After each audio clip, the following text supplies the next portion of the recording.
So you're asked to find the vertex of the following quadratic. You have y equals x squared minus 14x plus 24. To find the vertex given standard form, first identify a, b, and c. So a is 1, b is negative 14, and c is 24. To find your x value of your vertex, it's negative b over 2a.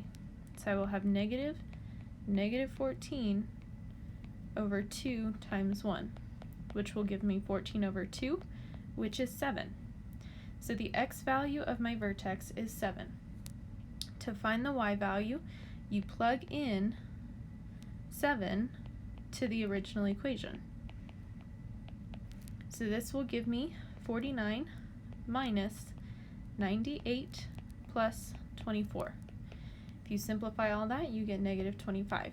So your vertex is 7, 25.